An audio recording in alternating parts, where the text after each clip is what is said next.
सिद्धू मूसेवाला की हत्या के बाद दो ऐसे गैंगस्टर्स हैं जो काफी चर्चा में हैं। एक गैंगस्टर है लॉरेंस बिश्नोई, वो लॉरेंस जिसके गैंग ने मूसेवाला की हत्या की जिम्मेदारी ली है, और दूसरा गैंगस्टर है नीरज बवाना, जिसने खुलेआम ऐलान किया है कि उसका गैंग सिद्धू मूसेवाला की मौत का बदला लेगा। ये ऐसे गैंगस्टर्स हैं जो जेल में बंद होने के बावजूद एक्टिव हैं और जेल से ही अपने गैंग को ऑपरेट करते हैं।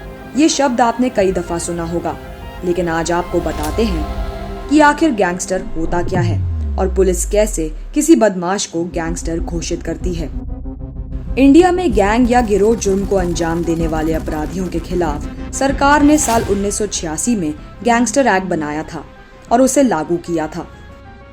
इस एक्ट के मुताबिक एक या फिर एक से ज्यादा लोगों का गैंग जो अपराध के जरिए अनुचित लाभ प्राप्त करता है तो वो गैंगस्टर कहलाया जाता है। सीधी भाषा में गैंगस्टर एक अपराधी है जो एक गैंग का मेंबर होता है। अब बात करते हैं कि आखिर इन्हें पुलिस गैंगस्टर घोषित कैसे करती है। गैंगस्टर की कार्रवाई के लिए एक या उससे ज्यादा मुकदमे हो सकते हैं। ऐसा अपराधी जो गैंग के रूप में काम करता है और अपने साथियों को बदलकर अलग अलग आपराधिक वारदातों को अंजाम देता है, उसे गैंगस्टर घोषित करने के लिए संबंधित थाने का प्रभारी यानी SHO एक चार्ट बनाता है। इस चार्ट को गैंग चार्ट कहते हैं। फिर उस गैंग चार्ट में उस व्यक्ति या व्यक्तियों का गैंग जिसने अपराध किया होता है, उनके नाम, उन्होंने क्या अपराध किया और कैसे किया, उन सब के बारे में जानकारी दर्ज की जाती है। गैंग को चलाने वाले व्यक्ति को गैंग लीडर के तौर पर देखा जाता है। इनमें सबसे ज्यादा जरूरी ये है कि आपराधिक मामलों में आरोपी के खिलाफ चार्जशीट लगा होना चाहिए, जिसे अदालत में जाकर दाखिल किया गया हो।